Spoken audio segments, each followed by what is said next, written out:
gentlemen. Ladies and gentlemen. Ladies and gentlemen.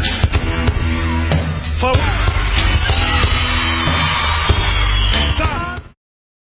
Hey, how y'all doing? So I'm going to read an article from WrestlingHeadlines.com. It's entitled, Asuka on how she made the women's division in WWE stronger and the style differences between the U.S. and Japan. It was published on January 1st, 2020. And this is going to be a Google Translate of an interview she did with Nikan Sports. So the English is not good. It is fucking awful, and it's going to be a chore to read. But I think that if we read it carefully, we might be able to get and understand what Asuka is trying to say here. So she says how she made the WWE Women's Division stronger when she arrived in 2015. Asuka responds, when I came in autumn 2015, there was no word for diva, and female athletes were also known as superstars. I thought this was my mission. When I was just coming to WWE, I played the main role at the NXT competition several times. Now, I'm guessing she means the centerpiece, sort of the main event. It was said that it was really amazing. It was rare for a female player, I'm guessing she means wrestler, for a female wrestler to appear in the main events at WWE. But now I am left to the main of pay-per-views and TV broadcasting. Isn't it one of the motivations to start closing the gender gap in WWE? So here she's talking about being really the first woman to really be focused on as far as a star of the show. And it was, of course, it was true that Asuka was the centerpiece of NXT during her run there. She was pretty much, and she wasn't main eventing any shows, but she was essentially the top star. You know, I forget who was the male top star. Was it Finn Balor? I think it might have been Finn Balor, or it might have been Sami Zayn or Kevin Owens. It was somebody, but she was like the top female star, and she really was sort of the first one to really get a lot of oomph pushed behind her in NXT. And I'm not so sure if she was the first as far as WWE is concerned, because I'm trying to think of when I know that, you know, Sasha Banks and Charlotte and all them, and, you know, obviously Trish Stratus and Lita had already done this stuff way years ago.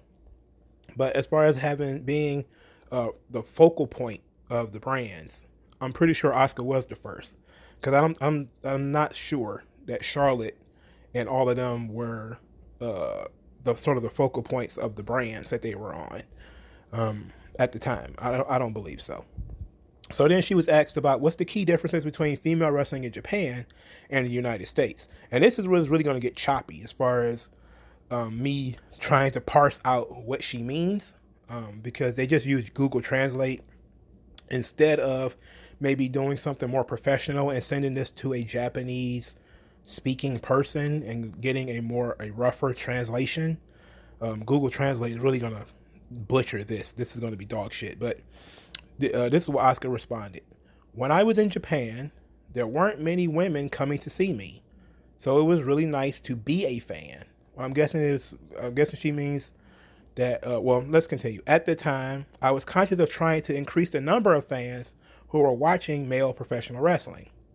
The world of female professional wrestling is like a small village. I was thinking of getting the fans to be fans. And I thought that if they didn't become happy players, I'm guessing happy fans or happy wrestlers or something like that, they wouldn't reach the level that would be accepted in the world. I feel that athletes with good motor skills tend to be evaluated, especially in Japan. Okay. Tend to be evaluated. Maybe valued is what she means. You know, good motor skills tend to be valued, especially in Japan. But there is no point for being recognized in WWE. You can do such a thing. You can do that alone in the United States. I mean, it's like if you are a fan of the world, it is important that you are fashionable and have a strong individuality. Of course, wrestling technology is necessary, or technical wrestling, I guess you meant, is necessary, but the atmosphere and humanity that attracts fans are important. WWE has technical wrestling, and there are quite a few people who can move, but are not popular at all. In Japan, people with careers are great, but here people are the most popular. Okay, so okay, I'm gonna try to put this together. This is like a goddamn jigsaw puzzle. Okay, so y'all about to I'm doing this in one take. I'm not doing this again. So what I'm guessing is she's talking about trying to make for starters, in Japan, there's not a lot of female wrestling fans. So she wanted to increase the number of female wrestling fans. And she was able to do that in the United States. And then it also is saying that female wrestling in Japan is a small village, because we already know that all of the female, like Stardom and Ice Kingdom, I think it's called, or whatever it's called, Ice Princess or whatever the fuck. These are small promotions compared to the men's promotions. And so I'm guessing what she means is that she wanted the fans, instead of being fans of women's wrestling or fans of men's wrestling, to just be fans of wrestling, to just be fans in general. And that in Japan, technical wrestling is given more, is valued more. So that's what I guess that's what she means by good motor skills, hand-eye coordination, those different things. They are valued in Japan more. But in the United States, you have to have what she's called strong individuality, which means you have to stand out. You have to have a strong character, a strong personality. And, she says, like, WWE has wrestling technology, but I'm guessing that should be the other way around, and maybe technical wrestling. And there are a few people who can move but are not popular at all. In other words, people who have good motor skills, good hand-eye coordination, are good wrestlers, but they're not popular. And in Japan, people with careers are great, but here people are the most popular. In other words, people in Japan, the workers are great, but in America, people are attached to the person. The individual is the most important thing, and not necessarily how good you can wrestle, but whether you stand out and whether people like you. If people like you as a person, then you can stand out more as compared to Japan.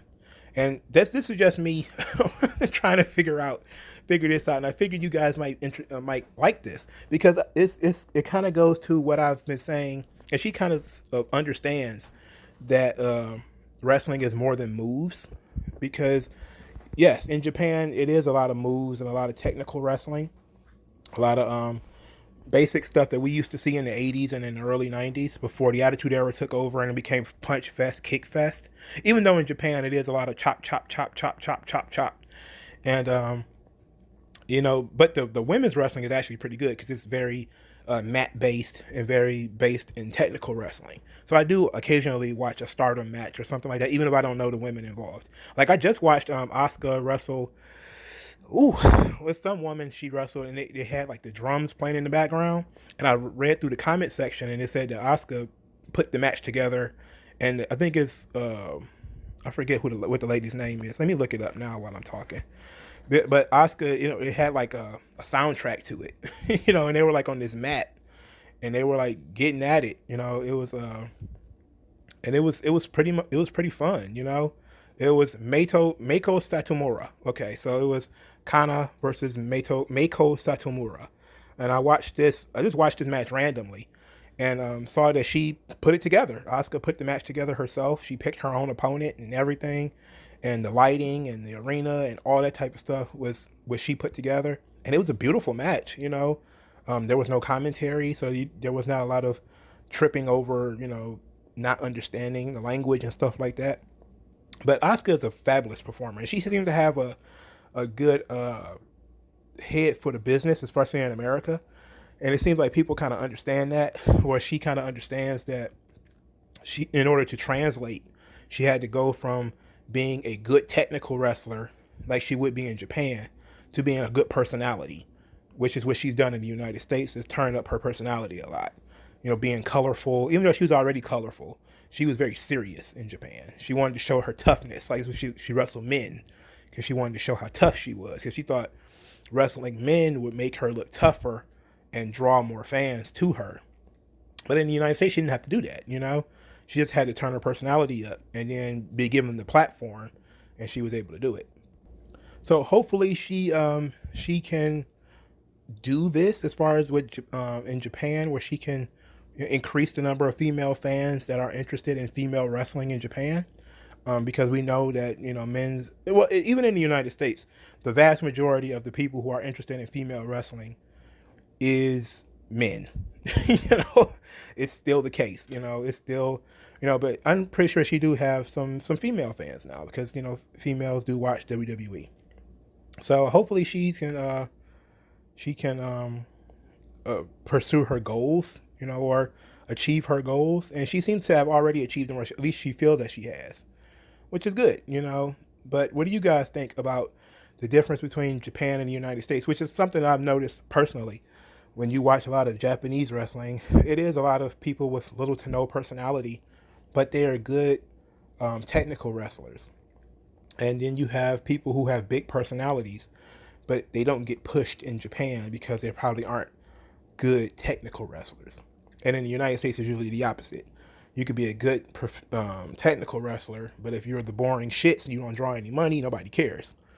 And I'm glad she was able to bridge that gap. I hope she feels like she accomplished a lot. I know that Asuka usually speaks up when people talk about the 4 horsewomen. She kind of speaks up all the time and says, like, what about me? Like, like I was here, and, she's right. That's why I call her the unofficial 5th horsewoman. It's because without Asuka, man, I don't think that the female, yes, you could say Charlotte and Paige and all of them kind of put women's wrestling on the map in NXT, but I think Asuka took it to the next level. Her levels of performance, and even though she couldn't cut the promos, her level of performance took it to the next level. And then she was, some people were kind of disappointed in how her main roster run has gone up until 2020. They were not fans that she lost to Carmella, even though she got her face ran into a metal cage or something like that at the time, which is how they kind of went about it.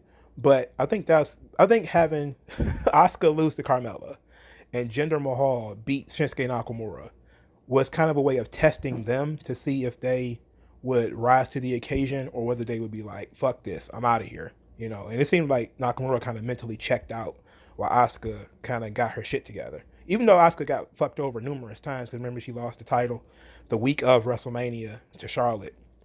And then she kind of took it upon herself to say, hey, I remember she went on Twitter and said, it's my fault, because she was performing like shit around the time too. Like, again, I'll say there was clips of matches between her, Becky Lynch, and Charlotte. They were triple threat matches. They were awful. Okay, they were absolutely awful matches, and they were house show matches, but they were awful. And that's probably what led to Asuka losing the title, because somebody had to take the L for that, and Charlotte and Becky weren't going to do it. But she was able to bounce back, and now during the pandemic era, Asuka has been sort of one of the top stars in the company, and I'm glad. They came in and she got a super push, and then they kind of killed it a little bit, and then but now she's back on track. But what do you guys think? Let me know in the comment section below. Like this video, share, and subscribe, and I'll talk to you guys later.